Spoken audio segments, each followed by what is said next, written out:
Hello out there in video land. Let's get our radio guys going. Hello out there in radio land. Hey, we're here. My name is Paul K. Lemire. This is Jean-Louis Filion. And we are absolutely two guys who sit here every week without technology talking hockey like you would in a bar. And we've been there and we've seen it. No technology. No technology. Nothing. We are two guys who sit and talk about hockey. Somebody just texted me. I guess we have technology. Technology. We have technology. Who? Drew Deeks just texted me. He said, have a good Demidov show. Yeah, there you go. And we'll be talking about that. Merci beaucoup, Monsieur Deeks. And somebody says, why not use the technology? Where's the clips, the video? You know what? We're two guys talking about hockey. We remember the days when Habs were winning like they are today. And this is flashbacks of the 60s and 70s, and it's not because of LSD. What are you doing down there? It might have been. He's picking up. He's going to get technology down here. Oh, look. Oh, there's technology. There's technology. What do we have here? Always something from John. Entree Ave Atwater, Quebec versus Canadiens. They keep the Canadiens against the Quebec Nordiques. Look at this, baby. Look at that, that's a ticket from, I believe, 1988. Wow. When I went to see the Habs at the Forum. I was working for Sam the Record Man, and Polygram Records wanted me to come work in Montreal and be a label manager. And I was thrilled with the opportunity to be living in Montreal, working in music, and being able then to go to see the Habs every day. Sweet. Would have been sweet. Yeah. But unfortunately, Sammy wanted me to stay in Toronto, and that happened. That's in a whole nother story. But part of the deal was I said to Polygram, if you want me to come in and interview for the game or for your job, I need a ticket for the hockey game that night. And voila, exactly. C'est tout. C'est très bien. Awesome, man. That's what it's all about. Yeah. Going to see the Habs, watching the Habs, enjoying the Montreal Canadiens. Well, John. And did we enjoy the Montreal Canadiens?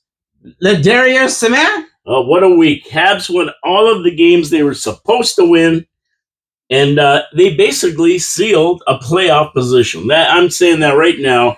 We're in, and guess what? The Rangers and Columbus, they're not going to pass us. We are going to be in 8th. We might get in 7th. Well, I mean, play the Leafs. We have 4 games left. We do. And I don't think this team is finished. We're on a 5-game winning streak? 6? 6-game winning streak. 6-game winning streak. So wouldn't it be nice to finish the season, the last 10 games of the season, with a 10-game winning streak? That'd be a good way to go into the playoffs. You talk about confidence. That'd be just a good way to finish the season.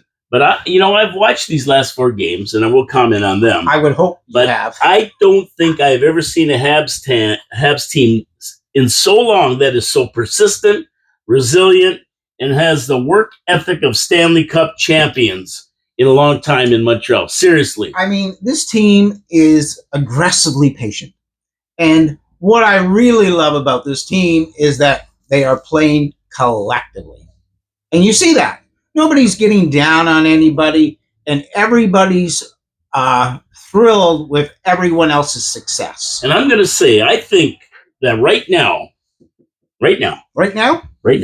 we have the best first line in the league. We have one of the best first lines, without a doubt.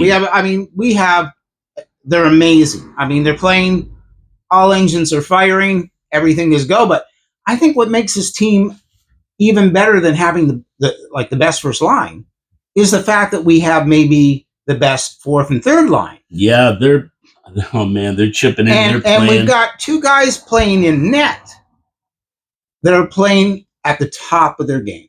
Unbelievable. We got a superstar in defense. They're pushing the ceiling. And we got a defenseman like maybe no one else. I'm going to make another I don't know if there's a better defenseman. I mean, forget the Calder Trophy. Who's a better defenseman in the NHL? Nobody. Absolutely. It's what's his name there? Hudson. Yes. And you know what? I'm going to make another statement. I think another statement? Yes. I think that Montreal Canadiens right now are the most feared team going into the playoffs in the NHL? There you go. There you go. And you know, you could be absolutely right. I mean, I really think what I really find so interesting right now about our team is that everybody's talking about, it seems like everybody's talking about the Montreal Canadiens. And I'm not hearing a lot. I mean, yeah, okay. There's a guy who scored a big goal, I guess, on Sunday afternoon. You know, he broke a record. I mean, you know, who was that? Oh, some guy who reports to Vladimir Putin. Oh, you some guy who reports to Vladimir Putin. Hey, Johnny, he beat the record of some guy who reports to Donald Trump. So that's all I know. I'm going to give you a statistic. Okay. Take this for what it's worth. Wayne Gretzky is 1 goal away from beating Ovechkin's record. That's a good point. You make a valid point. I read it on the internet. I was laughing my head off. You make a very valid point. I wish Gretzky would put on the skates and go down there and somebody let him score. I wish Gretzky would put on the skates and somebody take him out. That would be funny, man. That would be funny. Gretzky's 1 goal away. You know what? If Gretzky put on the skates and he wanted to play for Team Canada, I don't think they'd let him. No, he can't play hockey. I don't think they'd let him play for Team Canada. Wow, that's. But what I'm going to say is, I don't worry about that stuff. You know, I mean, he's a Canadian. The only thing I'm going to say about that is the fact that you had to stop the hockey game for what, a period and a half to celebrate Ovi beating Gretzky. Yeah. What kind of crap is that? Well, that's crap. Total. That's hockey crap. That's not. You don't do that in hockey games. Hockey games, you play them, and at the end of the hockey game, then you say, "Okay, here's your puck." You know, you put a piece of tape around it. You write on the puck, $8.95. Rockets 500th goal. You give it to the Rocket, and he's sitting in the dressing room in his underwear, and he's like, and where's the beer? Where's the beer there? You know, thank you for the puck, but where's the beer? That's how you celebrate a landmark in the NHL. Come on, man. That's the old NHL. The new NHL is all about show and gimmicks. Show and tell. Show and gimmicks. That's it. But what you just said right there works into the next part of the show that we always do. Which must be Habsolutely. Habs trivia. Right? So, okay. So now that you brought that up. Okay. I'm gonna put questions out there to everybody out there, and you better know this. And if you don't, well, you probably don't. Let me put it that way. Vinny's always complaining our questions are easy. This one, well, he didn't get last week's. Yeah, well, he didn't get. He ain't gonna get this one. And I did. He says, well, he's got a comment about that. Okay, we just saw the Great Eight beat the Great Ones record for scoring the most goals in a career in NHL history. Now, we know who Gretzky took that title over from. Do you know? Yes, I do. And you should know out there, too. Tell us who it was. Number 9. The original number 9, well, no, actually not the original number 9. The second number 9, here's hockey, Mr. Gordie Howe. That's right, elbows up. And we know who Gordie Howe took over from. Absolutely, the original number 9. The Rocket, Maurice Richard. So I hope you got that out there. You guys should all know that. Even my wife knew that. Well, she should know that. She lives with you. She's hanging around me. Yeah, she should know that. Okay, well, that's not such a big deal. You probably whisper that into her ear every night. She says, Gordie Howe. And I said, yeah, that's right. She goes, were you surprised I knew it? And I go, oh, yeah, a little bit. I'm sure she goes to you, is that a rocket in your pocket? No, that's Maurice Richard. Now, here's the question for you, Vinny and Chuck and John over here. Okay. Who did the Rocket take the record from? That's a good question. Yeah. That's a very good question. That's a great question, and one that Vinny always he says. Are we going to do ABCD? Yeah, we're going to give you 4 choices. Good. Because you probably won't. I don't want to guess. I want a ABCD. Number 1, a guy named Jimmy Carson. Jimmy Carson. Number 2, a guy named Nels Stewart. Now, Nels Stewart, I know. Jimmy Carson, I've never heard of. Number 3. He sounds like he was in a Western, like Sounds like Gunsmoke he- or something it's like not- that. well, sounds Rawhide. He did a late night talk show. Sound like he was a bit player in Rawhide, did the stunts, you know? Howie Morenz, number 3. Well, Howie Morenz, I mean, how could you forget Howie Morenz? I mean, what was his show called? Did he do the Hot Stove Show? Howie Morenz? Yeah. No, that was Howie Meeker. Oh, Howie Meeker. Morenz played for Howie Montreal. Morenz, sorry. Yeah, Yeah. I'm glad because Howie Meeker was registering in my mind when you said that. And Aurel Joliet. Oriel Joliet, yes. Now we're talking hockey. Yeah, that's your 4. Jimmy Carson, Don't know him. Nell Stewart, Howie Morenz, and Aurel Joliet. Did Nell Stewart play for the Habs? Well, he was an old timer. He played for the Montreal Maroons, Okay. and then he went to the New York Americans and Boston Bruins when he finished his career. So those 4 guys, one of those 4 guys, was the one that Maurice Richard took the record from. Well, we know too that Howie Morenz's career was cut a little short, True enough. and he died from an accident at the rink. Yeah, did he break his leg or something? And then Yeah, he and then he went to got the like hospital. pneumonia or Yeah, something like yeah, that, yeah. and then he died.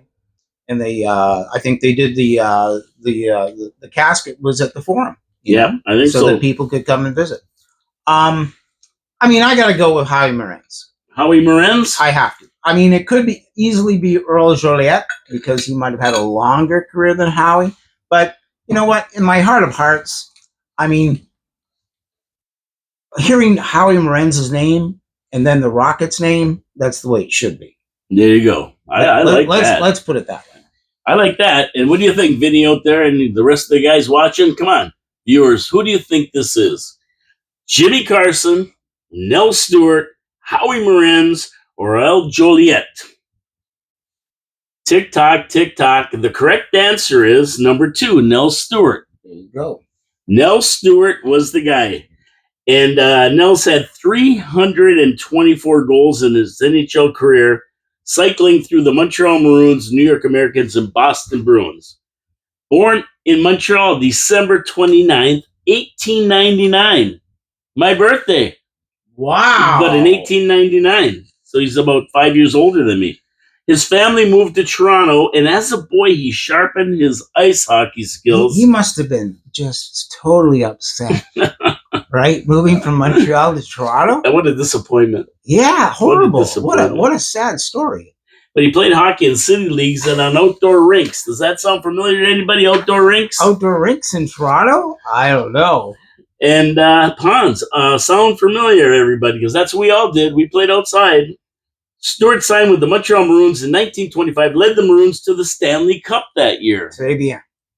Nicknamed Old Poison. Well, I didn't know his nickname. In 1930, he scored 39 goals in 44 games. And remember, this was at a time when defensemen stayed at home and there were no slap shots. So was he a defenseman? I don't know. But they stayed at home. So I think my point was defensemen stayed at home. They weren't wandering around the ice. So right. to get through them to score a goal was tough. So it was like playmaking. Yeah, and it was there was no slap shots. They never took slap shots then. Nels was sold to the Boston Bruins in the 1931-32 season. We talked about that last week, that players could be sold. It wasn't like today. As the Montreal Maroons were suffering financial difficulties at the onset of the Great Depression. And in 1935, Boston traded Stewart to the New York Americans, with whom he played 5 years to end his career. Now, he was not gifted with a speedy style of play. A lot of times he was accused of lack of effort because it didn't look like he was really trying. His game wasn't like Howie Morenz's and Aurel Joliet of the time, that French fire wagon hockey. The Flying Frenchman. The Flying Frenchman. He played a hard-hitting style with a Phil Esposito kind of game. Hang around in front of the net and collect rebounds.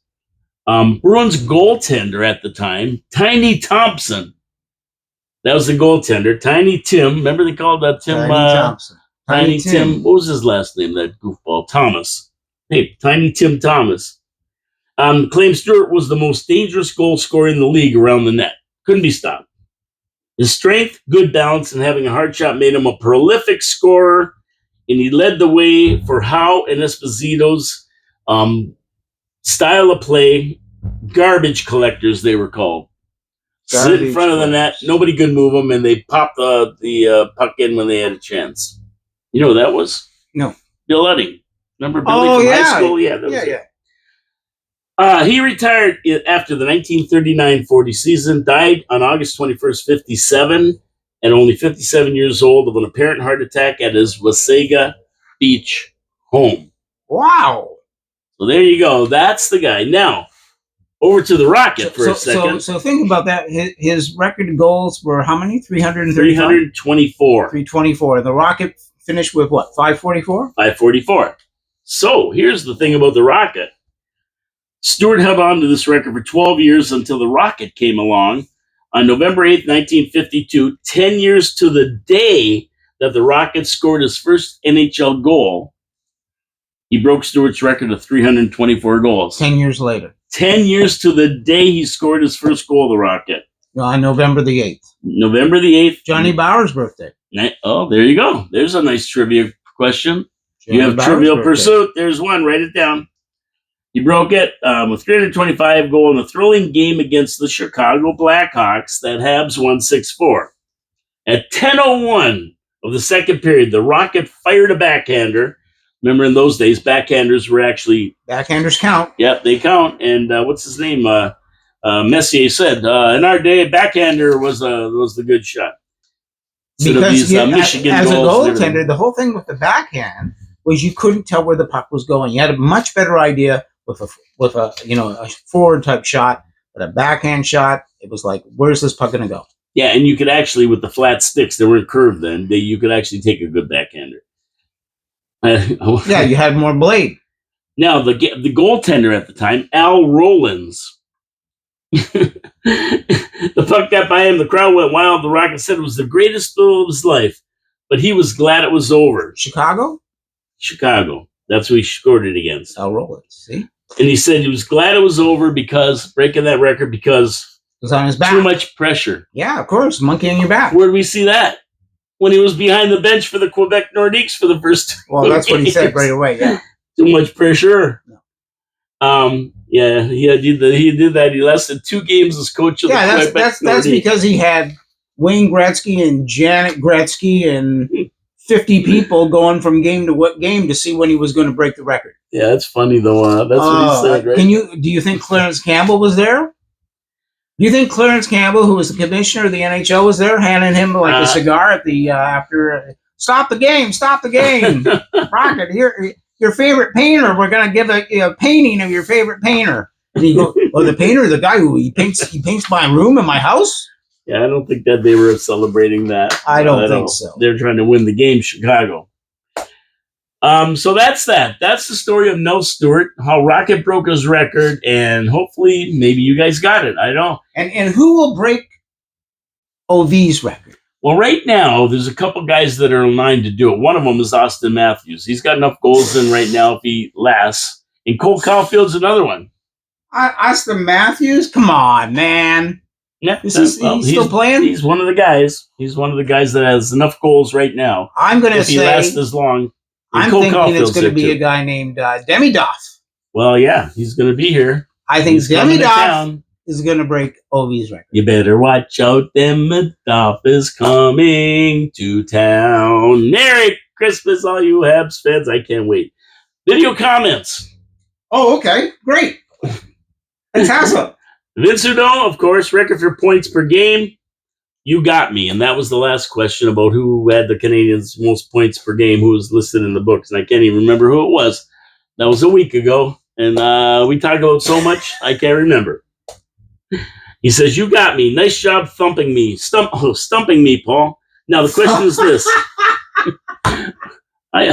Humping me. No, stumping me. I like that. It's Easter. Right? Thumper. I think John should come up with a trivia question so we can see what Paul's knowledge is. That's a great idea. And I'm going to say right now, he said my guess is Beliveau, but it wasn't. He was wrong, like you said. I would never get the answers to any of these questions, Vinny. I will admit that right now. I look them up, and I'm as surprised as anybody when I think of these questions, then look and see who the hell it is, because I have no idea. And I'm learning Habs history along with the rest of you. I'm learning too. There's so much of it. Yep, and I love it. I love it. This is fantastic. I mean, it would be very easy for us to go into Kraken history. What other team has so much history? None. None. So I'm learning it with you. I know some of the old stuff, but the bottom line is there's so much to know about Montreal Canadiens. We'll never know it all. Whether you sit behind here, I'm like Alex Trebek. He asks the questions. He has no clue what the answers are until he reads his little card. Oh, live radio. There they go. We got dogs. Vince Udome. Oh, my God. I'm way behind you on my YouTube viewing podcast. Big win last night against the Bruins. Huge signing of Fowler to the Habs. God love the progress of the rebuild. It's going so well. Go Habs, go.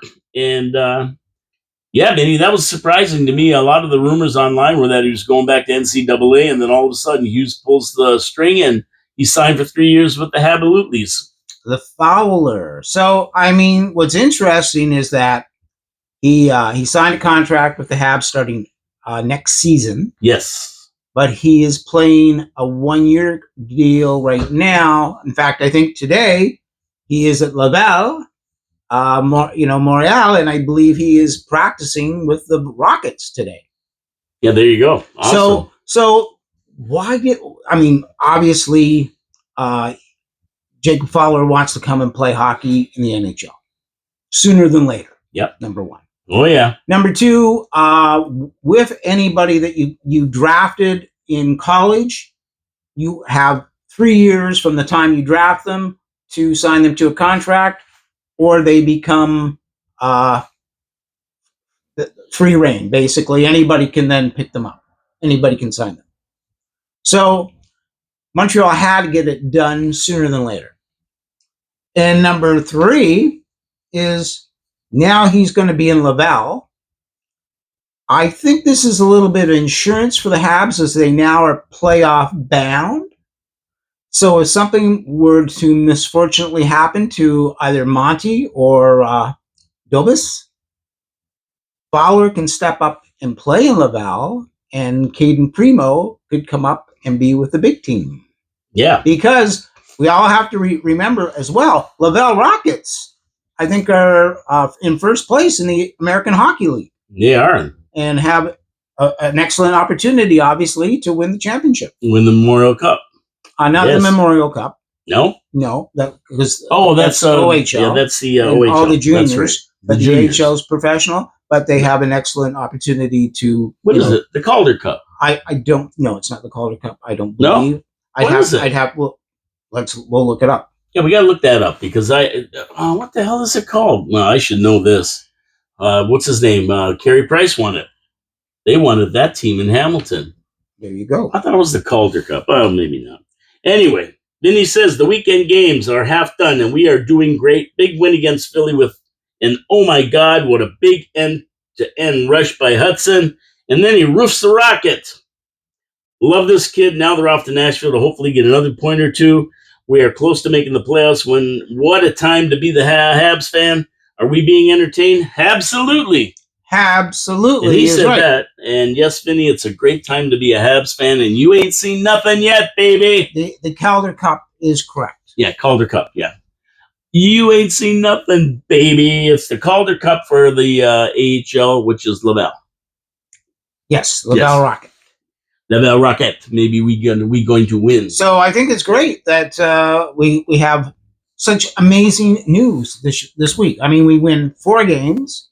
We're on our way. We control our destiny, obviously, to get to the playoffs. The team is collectively playing the best hockey we've seen all year. Everybody's contributing. 2 of our major prospects, Fowler and Demidov, have been signed this week. Demidov being 5th overall, Fowler being 69th, I believe, overall, and as well being most one of the big prospects for us to be in goal over the next 5 to 10 years for the Habs. And Demidov, everybody believes, could be a superstar, could be the scoring superstar that maybe we're missing right now on the L'Équipe de Canadiens. So just so much incredible news. Yeah, how can you beat this week? 4 wins, 2 more wins. Fowler and Demidov should be over here by Saturday. We're going to see him play. He's got a fortune cookie here. What, are you hungry or what? Uh-oh, he's going to read the fortune. Okay, this is going to be good. Now, this wasn't open. You saw him open it and crack it open. Let's see what the fortune says. I love it when a plan comes together. There you go. So do I. And that's exactly what's taking place. Ken Hughes, bravo. Oh, I mean, my goodness. These guys, for the last 4-5 years, they've been working like crazy. And all the stuff that they've done and all the work and the studying and, the hypothesis and as well as the development of the players that they've, acquired and the team itself, with Marty, looking after this team with the team in Laval. I mean, so many people have come up to me over the last, over this past season and said, what's wrong with the Canadians? What's going on with the Canadians? And it's like, patience. It's a plan. They have a plan. To me, the most important thing about this team, and I've said it before, is that they had a plan, and then you have to give them time to execute their plan, and that's exactly what's going on, and it's happening. I love it when a plan comes together. Like the fortune cookie said. Absolutely. Did you have lucky numbers on the back, like Maple Leafs in 4? No, it's got 13, 14, no, 20, that's Caulfield. 20. That's Caulfield. Who's number 14? Susie. Susie's number 14. 13, 20. 14. Slavkovsky. There's our first line. Yeah, it's got those 13, numbers. 14, 20. There you go. Absolutely. I think 92, 91. Hike. Look out. But, at the beginning of the season, I said, I just want 48 them to progress and be vying for a playoff wildcard spot. That's where I wanted them to be. And, through the season, we've had our ups and downs. You and me? No, we've been pretty cool. I haven't. John's been pretty cool.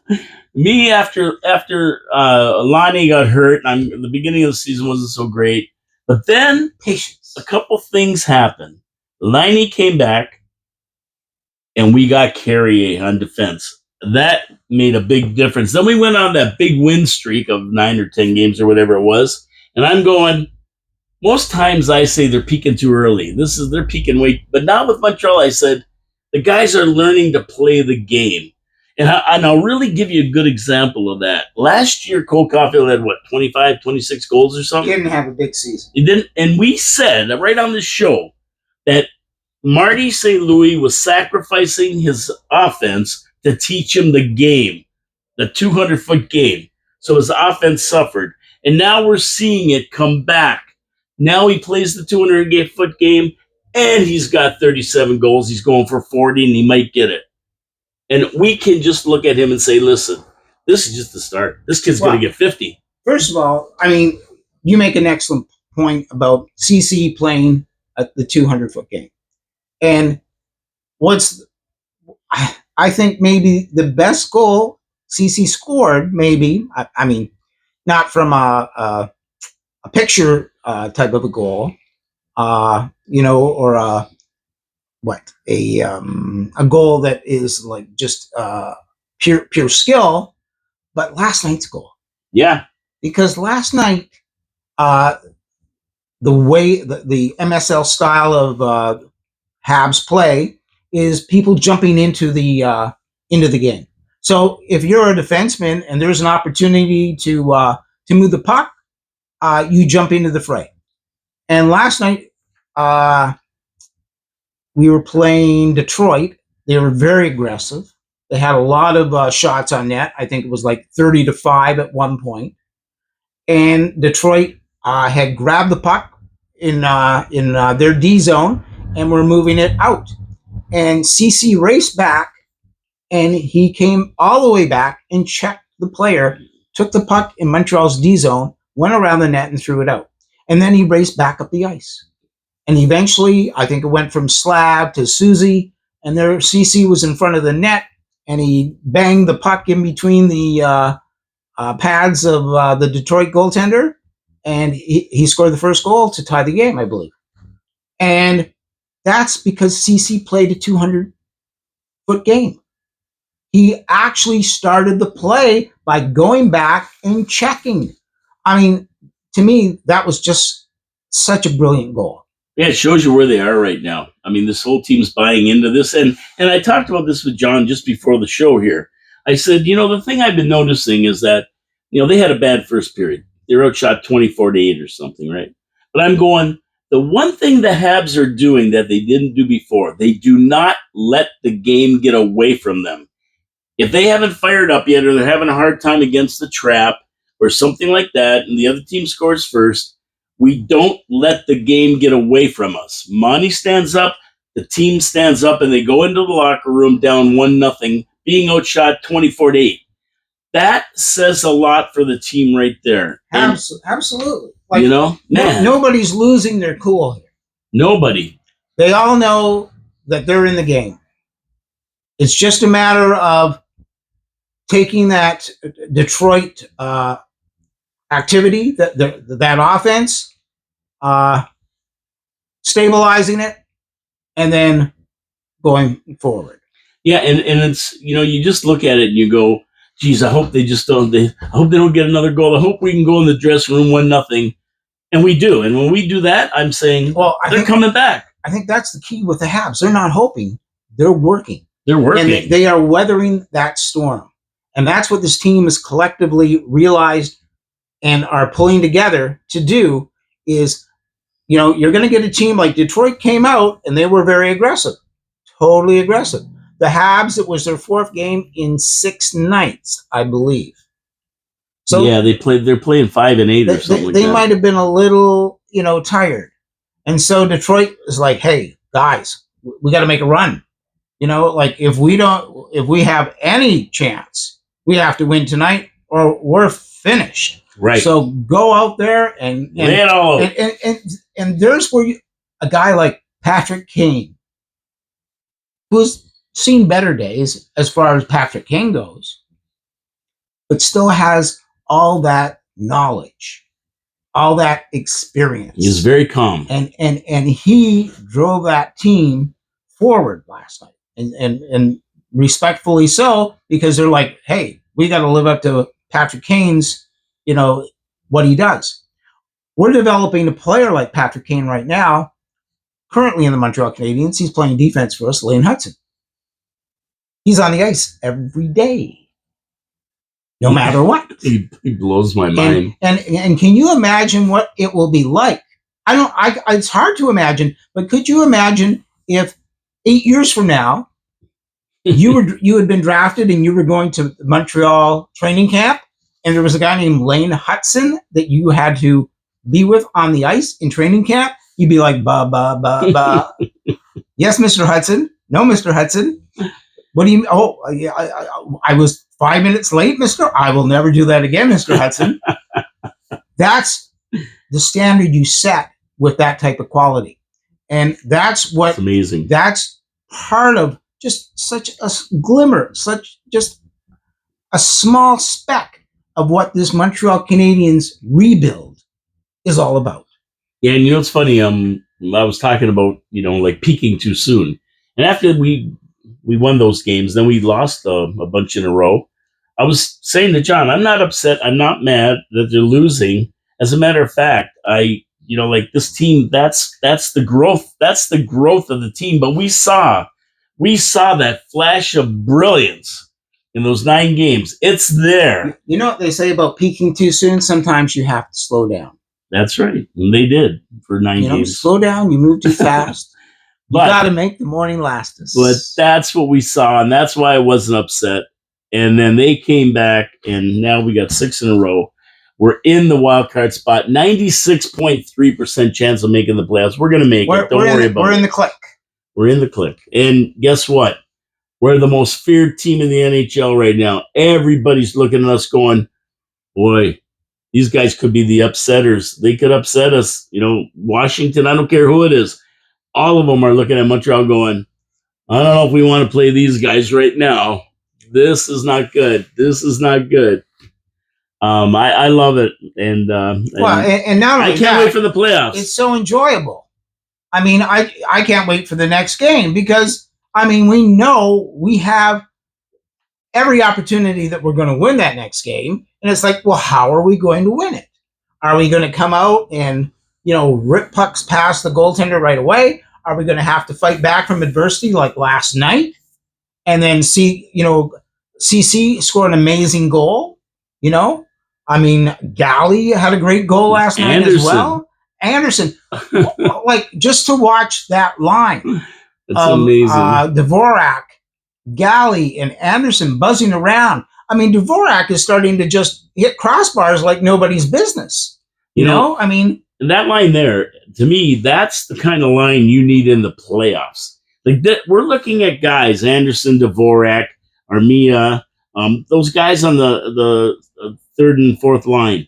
These are the kind of guys you need in the playoffs because there's not a lot of room. These guys can play in that situation, right? And I love it. It's not wide open hockey in the playoffs. Forget about it. And they're tough. Last night. They're tough players. They're experienced players. They know what to expect. That's right.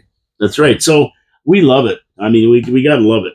Let's get to the games real quick. I don't want to dwell on the games too much, only because, we're there. So best games don't matter anymore. But Bruins suck, I'll say that. And this was a gimme game, and it proved to be just that. Swayman kept the Bruins in it for a while, but the Habs really took over. Dvorak, number 11, your boy Dvorak. CC, number 35. Gallagher, number 19. And Susie, 26, did the honors with Monty Steady, 947 for the win. My buddy said, what are you proud about beating a Providence team? Because Boston's really got nothing. I said, I'm not proud about anything. I just wanted the 2 friggin' points. That's all I cared about.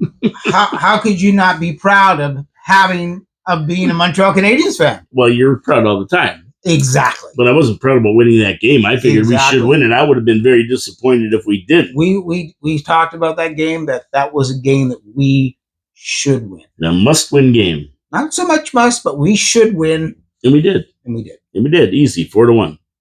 Philly, at home. We won it 3-2. Philly had their game plan set out, score a goal, then lay down the 1-4 neutral zone trap, clog up the middle. Don't let the Habs get rolling. Well, that worked for a couple of periods, but the Habs turned on the pressure and broke the trap and totally dominated the game. And, when I watch games like this, I say, the trap's a hard game to play because you got to have the right players. New Jersey made an art of it with guys like Scott Stevens and Niedermeyer and Marty Brodeur in net. Very, very tough to play for 60 minutes, though, for most teams. And that's what happened. Philly just got tired of playing that trap. They were trying to hold on to 1-0 lead. And Habs made it back, turned on the heat, and they kept pressing. Really, when you look at it after the Habs took over, this game could have easily been 6-7-1. Galley had his 20th in that game. Yeah, brilliant goal. Yep, brilliant goal.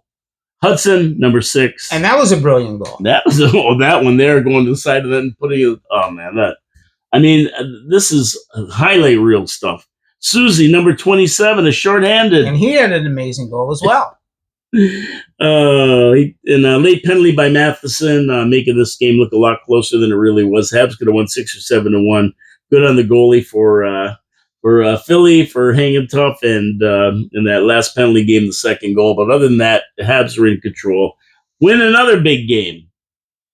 Another game that we felt that the team should win. Yes, absolutely. Nashville, away, win 2-1. So you want to watch some playoff hockey? This is the game to watch. To me, the Habs looked a bit tired. It took a good period and a half to really get their motor running in a tight game where a guy named Dobish took the rusticles off his skates and put on quite the 36 shot save. 973. performance. And, I was watching this game going, if Dobish has a stinker, do we take a look at Primo, who's been tearing it up in the AHL? But Dobish comes out and he plays like a backup goalie should, hangs tough, wins the game, CC 36, line A20. I mean, unbelievable. Habs played 200-foot hockey to seal the win. Not the best game the Habs ever played, but when you get the job done, you get the job done.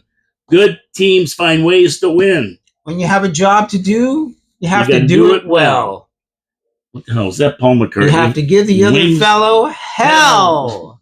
That was Wings, wasn't it? Yes. Yes, it was Wings. And I mean, again, Dobis, he was a little rusty, I think, in that first period. Yeah, he had rusticles. But he again thought through it. And he got his game under control. MSL, I think, made a brilliant call on the one goal that was scored by Nashville. Call back, yep. He challenged the call, and sure did. I think that could have been a turning point of the game, actually. And if that would have been 2-0, right? Yeah, at that point, yeah. So and Dobis, he played extremely strong. As far as Caden Primo goes, I don't think you're going to see Caden Primo leave that Laval net unless it's an emergency. Yeah. So I think these two are in net now. But the way they signed Jacob Fowler, I think these two are our goaltenders unless somebody gets injured. Then that'll change, obviously. And I think, though, Monty's going to see most of the rubber. Yeah, he's going to for sure. I think, we'll talk about the next 4 games, but Monty's going to see playoff rubber. That's for sure. Yeah, and, the only time I could see Monty coming out is if on a hunch, like if he looks tired, or on a hunch, Marty, we're down like 2-0 in the series, and Marty plays on a hunch. But I think you take, Monty took us to the dance, and we're going to leave with him, right? Well, and not only that, but this is a breakout year for Samuel Montembeault. I mean, I don't know all the stats. I haven't 30 really wins. Gone through them. Yeah, so that's a big thing for him. It's huge. So, I mean, who are the last 2 Canadian goaltenders who have had 30 wins? That's my Habs trivia for you today. There you go. Who are they? Except I have time to look it up because I have 30 wins. I would say Carey Price. Yes. And then I would say before him, it might be Ken Dryden. So Carey Price, I think, has won it 5 times, has had 30-win seasons 5 times. Yeah. And then there's a guy named Jose Teodor. Who had 2 seasons of 30 wins. Yeah, he won the Rookie of the Year, I think, didn't he? Teodor that year? He may have. He may have. But Jose Teodor. Those are the last 2 Montreal Canadian goaltenders to have 30 wins. There you go.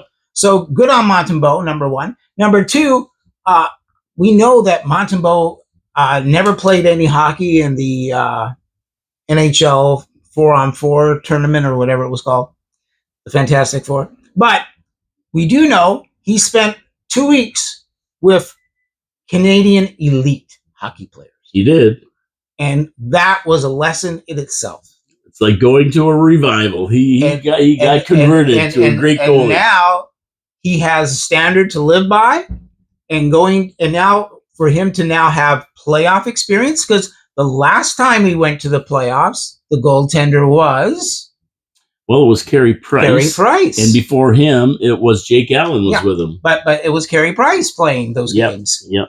And so Montembeault has never seen playoff action. So it's going to be as well in the development of Samuel Montembeault of his career. This is going to be, as they would say, priceless. Priceless. Because price. I like when Montreal's priceless. Price isn't there, so it's priceless. And I like when Montreal's priceless. We actually have a shot. Oh. And we were speaking of Paul McCartney and Wings. Yes. What about those Red Wings? What about them? Once again, we had the first period from hell, but then we got our act together and won the game with, who else? Goal Caulfield, 37, doing the honors, followed by our best playoff secret, Josh Anderson, with 15 goals this year, and D and Monty battening down the hatches for the rest of the game. Not to be outdone, Susie, number 28, Galley, number 21, putting the icing on the cake in the empty net to secure the win for the Habs. I couldn't have been happier last night. Happier. I think a lot of people, I mean, fabulous. Ivan Demidov was signed yesterday? I think so, yeah. What do you think was going on in that dressing room before the game? Hey? They had to be ecstatic. Ecstatic. I bet you just about everybody who plays forward for that team is going, I need to pick my game up a little bit. That could be. Oh, yeah. I mean, Anderson had a super night. He did. And you got to love it, right? I mean, this is the game we really, really wanted to win to cement our playoff spot. And like I say, again, a game that we should win, and we did win. And we did win. And you know what? Now it's come and get us. We've knocked Detroit out of the mix. Now there's 4 teams, Rangers, Columbus, Islanders, and there's another team there still in the league, in the mix, right? Columbus? Yep. Islanders, Ottawa. No, not Ottawa. Ottawa's ahead of us. Who was the other team? Rangers? Well, we'll talk about them. We'll talk about them. Because in stats this week, I'm not going to give any stats. Who cares about them anymore? We're in the bottom playoff spot, and we're going to be there. And it would take some kind of a goofy, weird thing to happen to knock us out, because the other teams have to win every game, and we'd have to lose every game. And we still have games. We have 4 games left to play. And we got Chicago. We got Chicago. Yeah. We got Toronto. And we got Toronto. We got Ottawa. Right. And we have Columbus. I think the Rangers are probably the ones that we have to worry about the most. I mean, if we lost every game and they won every game going out. We don't have to worry about the New York Rangers because we're never going to play. We're not going to play them for the rest of the year. No, we're not going to play them. But if they won every game and we lost every game going out, they would be ahead of us by 2 points. Now, they play Philly, Islanders, Carolina, Florida, and Tampa. That's a pretty tough schedule right there. Islanders are battling them out to try to get in the playoffs, so that's going to be a good game. Philly, they should beat. Carolina, Florida, and Tampa are no pushovers. Let me tell you something. If the Rangers wanted to win, what is it, 5 games? Yeah. They'd trade their entire team for the Montreal Canadiens. That's right. Then they could win them. Good point. And any loss in the next 5 games is going to doom them. They're done. The same goes for Detroit and Islanders. Detroit has Florida, Tampa, Dallas, New Jersey, and Leafs to contend with. That's not an easy finish by any means. I think Detroit lost the playoffs last night. They really did. I really do. Islanders have Rangers, Philly, New Jersey, Washington, and Columbus to deal with. I mean, I'll go back to that game last night. Why did he pull the goalie the second time? Well, because he was desperate. If they don't win that game, they're out. He knew it. So they had to hope they could somehow. There you go. It's like, I was like, what? And that goalie, as soon as the puck was dropped at center ice, he was gone. He was gone. Yeah. And nobody told the team because the team went out and were very nonchalant about trying to gain possession of the puck in the ozone. Yeah, they were done. So the Rangers and Islanders, they play like now, maybe tomorrow night or something. Okay. And when they play, one is going to basically knock the other one, get them rid of them for us. Right. Like if they tie, even if they tie, that's 1 point, and the other one wins, then the other guy's out. That's basically the way it's going to work with that. So we know that game's going to take care of it. Basically, we're in control. If nothing else, we should beat Chicago to seal the deal. But it could be over before that game by the other teams losing. We play Ottawa Friday night. If the playoffs were here today, we would start against Washington. But if we can win a few more games, we could actually jump Ottawa because we're not that far behind and actually play Toronto. So this is going to be interesting, the dynamics of the last 4 games, where we end up. So, John, we got to get to news. News? Yeah, and there's only one thing to talk about in news. I mean, we signed Fowler. That's great. We won't see him till maybe couple years next year.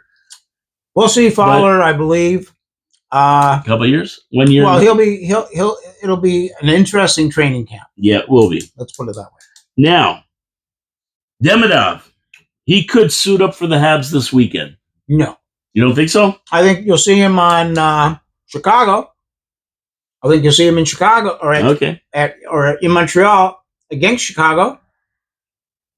And I think he very well would play against Columbus as well. We don't play Columbus. Who do we play last? Hurricanes. Carolina. So when we play Carolina. So, I mean, everyone was saying on the internet, he's not going to be over. He can't get out of his contract, blah, blah, blah. And I said, you guys forget why we didn't take Mishkov. We didn't take him because he wasn't going to be here for 3 years. So, what happened? Well, what happened is that money talks and baloney walks. I could say another word. And guess what? He's here playing for Philly, vying for the Rookie of the Year award. And yeah, so I had no doubt that if they wanted Demidov over here, he would be here. Ska can go take a Ska because he's coming. So we'll see when he plays. I don't know. They say he's got to get a visa and all that, but people think that takes a long time. But in the NHL, nothing takes a long time. It's one piece of paper, and he's here playing, or he has some kind of temporary permit or something. Believe me, if they want him to play, he'll be playing sooner rather than later. Ken Hughes is a pretty straight up guy, and he basically said a couple of times over the last day that they had an interview yesterday. That's right. That Demidov will be playing possibly a couple of games. Yeah. And that's what I expect. And you know what? If he plays good, he's out there playing good, you'll see him in the playoffs. I believe Demidov will play in the playoffs. Yeah. So that's a good thing, Demidov. I can't wait to get him over here. Come on. If we ever needed help has arrived, right? This is one guy without doing anything that's going to be over. He could turn the playoffs around. This one guy. We expect, he could help turn the playoffs around. Oh, yeah. But we expect Demidov to play a role like Lane Hudson with the Habs. Yeah, go out and score 40 goals. We expect him to actually be NHL ready when he hits the ice. I think he's going to play in the second line, right? He's going to play with Line A and Newhook, or where's he? I think that would be a great spot to put him. Yeah. Oh, I can't wait to see him. Come on, everybody's excited. I think that would be a great spot to put him. Yeah, I think this is also an opportunity. Here's a guy too who has told you when he was drafted how excited he was to be coming to play for the Montreal Canadiens. Oh yeah, because of the storied history of the team. So why would you put the blinders on Demidov and say, "Oh, hold your horses here," That's what you want. You want that kind of excitement. You want that kind of an energy to be brought forward. And I think giving him that experience, that taste as well, is a great way to set up his development over the summer, that he'll work hard like Slab has over the last few years. Yep. To get NHL ready.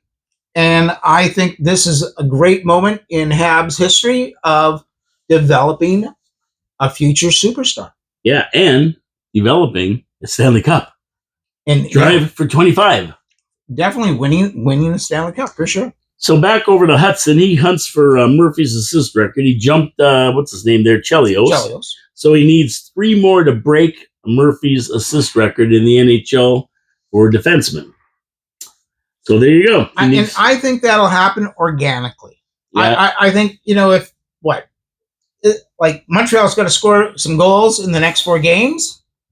Lane Hudson's probably involved in 50% of those goals, and he's going to get those assists just because it happens. CC is looking for number 40. Now, the one thing I want to say about Lane Hudson and the Montreal Canadiens is I kind of think there could be another Hudson playing for Montreal. Cole Hudson.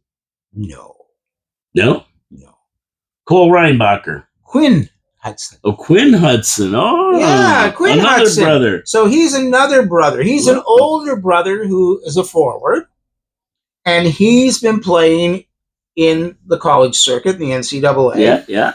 But he plays for Boston U. He's 23 years old. Is he our player?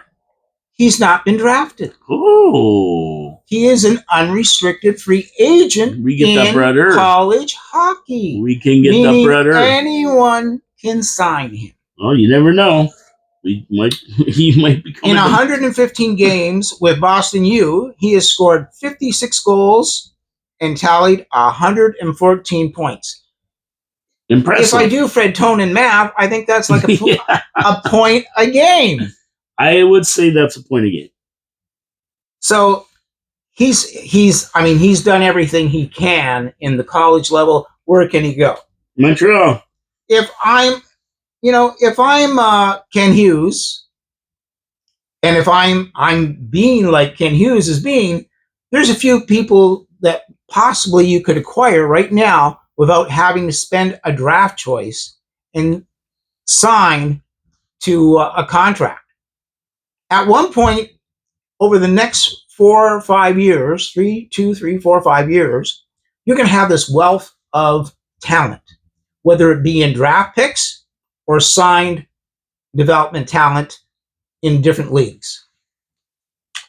When it comes to deciding if you need major defensemen or a major talent in goal or a major talent up front, you may have to trade for 2 players. It's a lot easier to acquire people that don't cost you draft picks, but are talented. And then you could easily say, I want this player, and I'm going to give you a wealth of 5 or 6 players. The deal will be for Ken Hudson is to find, or Ken Hughes, is to find a player in the Western Conference. So that if he makes a trade as such for an outstanding goaltender, like an existing goaltender, like the Winnipeg Jets goalie, Hellebuck. If you can find somebody like that in the Western Conference and make that trade because that team is suffering at that point, or it's like finding a Patrick Kane as you're making a playoff drive, or an Ovechkin or whatever. It's having that depth of talent that you can get rid of that won't hurt your plan. And again, not worrying about having to deal with that team until maybe you got to the finals. So you're helping another team get really good, but you're bringing in, or you're getting that acquisition of that 1 or 2 players that are missing to take you to that elite level of winning the Stanley Cup. So let's see how Mr. Hughes operates over the next couple of months. Yeah, but I just don't want to lose that point. I think we could have maybe another Hudson on our team. That'd be cool. CC looking for 40. I think he's going to get it. Monty, 30 wins. Can't beat that. So we got a lot of stuff going on with Montreal right now. We're reaching new levels and new records for all these guys sitting on the team for themselves, personal records. We're pushing the ceiling. We're pushing the ceiling. We're reaching our ceiling. We're reaching it. Now, our last 4 games: Sens, Leafs, Chicago, and Canes. I mean, I'm gonna mark all these down. Who knows, as a win? There's so many dynamics in there, but I think we're gonna win at least 1 or 2 of them, and we're gonna cement our spot. The one game that we should win is against Chicago. Chicago. That's a must-win game. I mean, I shouldn't say must-win, but that's a win we should win. Yeah. Sens are always a tough game. Leafs could go either way, very unpredictable. And Canes are always a tough game. They beat us 4-1 just a few games ago. So I think MSL is going to take this team and say, listen, okay, we got 4 games left. So we're going to the playoffs, first of all, guys. So, pack your bags because we're traveling as soon as the season's over. Okay? Because we don't have home ice advantage. No. So get your bags packed, number 1. Number 2, let's show people and let's show ourselves let's improve the way we're playing hockey. Let's no more first periods or first half of the game where we're down 30 shots to 5. Okay? So we can improve over those last 2 games very easily. Here are the tools. Here the coaches. They're going to speak about what we've got to change to make that happen.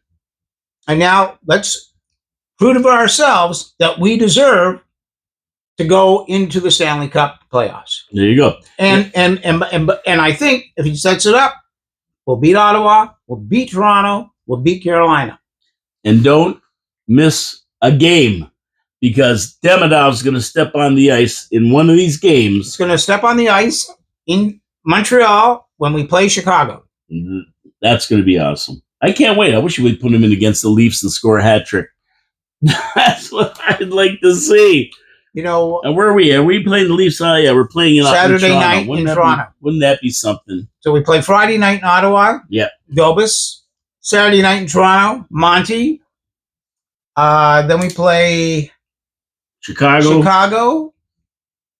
That's at home. And Canes. What day is that? At home, I don't know. Chicago is... Well, we play Friday and Saturday, you said, right? So it's probably Friday, Tuesday. Saturday. Is it Tuesday, Wednesday, then maybe. Tuesday, right? And Thursday, maybe. I don't know. But either way, Dobie should get the next game. And then we're going to put Monty in against the Leafs, give them a beating. Chicago, we can beat them. Chicago is Monday. Oh, Chicago's Monday. Yeah, so it's Friday, Saturday, Monday, Wednesday. And Wednesdays. 2 games away in a row, and then 2 games at home. Awesome. And I would give Monty a rest. I mean, again, depending on what happens, I might play Dobis, Monty, and then I'm probably secured the playoffs. And then I might play Dobis against Carolina and give Monty the rest before the playoffs, going into the playoffs. There you go. We'll see what MSL says. Le Toisitoire de la semaine dernière, John. What do you got? It's so hard to pick 3 stars right now because everybody is just lighting it up. I got to give 1 star out to Samuel Montembeault. Yeah, he's played great. Over, the 3 games that he played, he's played stellar. He's given the Montreal Canadiens the opportunity to win all those games, and they have. So they have. Hats off to Montembeault, and Dobis. I mean, Dobis is tagging along, and the fact that Dobis isn't seeing the ice, but is hanging in, good for him. Good for him. Second star, you know what? Cole Caulfield is so impressive. He is. I mean, that goal last night just blew my mind. When I saw him come all the way back and negate a scoring opportunity by Detroit, turn the puck around, and then move his ass all the way down to the ozone, and then score the goal, I was like, he is really matured. Not like he's full circle now, NHL. He is like the real deal. So, the first season when he came up, he had like a lot of good breaks. Think about it. He came out of college, played in the AHL. I think he scored 2 goals in 3 goals, or 3 goals in 2 games, or something like that in the AHL. And then immediately he was playing with the Habs. And then they played the Toronto Maple Globes, and they beat them in 7 games, down, I think 3-1. 3-1, and they beat Toronto and moved on and got to the Stanley Cup Finals. In the next couple of years, CC's been okay. It's been good, but I didn't see the shades of the CC that I saw in that first final run. Yeah, and but I'm seeing it now. 3rd star? I'm seeing it now. Yeah. Third star? Yeah. The 3rd star, Ken Hughes. I mean, look what he just did in the last 4 days. Right? He brings in Jacob Fowler, makes him happy as well, and sets himself up for insurance as he goes into the playoffs for the Stanley Cup, as well as looking after the Laval Rocket, not screwing them around. And at the same point, he brings in the 5th overall draft pick from last year. Ivan Demidov is now going to be playing in the NHL. Amazing. Unbelievable. Unbelievable. Again, it's like, and when, he's interviewed, he talks very humbly. He's very specific. But I mean, again, you can I can't instill how how much respect I have for him, in that he built this plan. He's staying the course, and it's executing. And again, it's all about that aggressive patience. It takes time for a plan to come together. You can't just write it and then everybody go, oh, how come we're losing?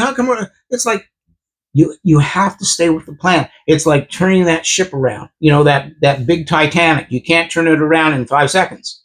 So kudos to Ken Hughes. My 3, Hughes for getting Demidov and Fowler signed up. I mean, that's fantastic. I mean, this could mean a deep run in the playoffs with Demidov. Number 2, the first line for leading the team and showing why they could be the best first line in the game right now.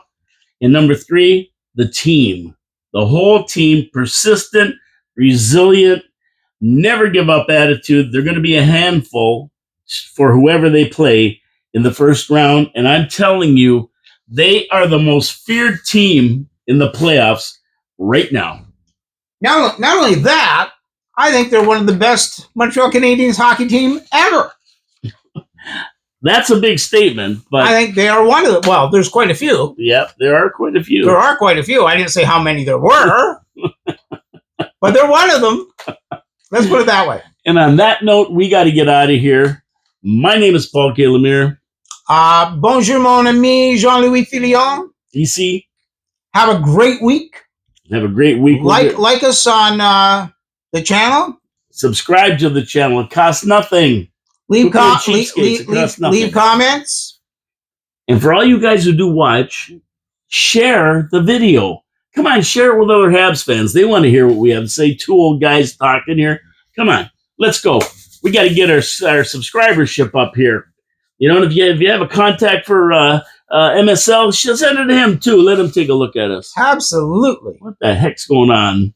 My name is Paul K. Lemire. This is John Filion, 4680Q Radio, absolutely, Niagara Falls, Ontario, Canada. The only show of its kind with 2 geezers talking about the Habs. On that note, we'll see you next week. Enjoy. We're going to be so happy when we get here next week. I can't wait. Demidov coming up. It's going to be amazing. We are going to be happy. Oh, no.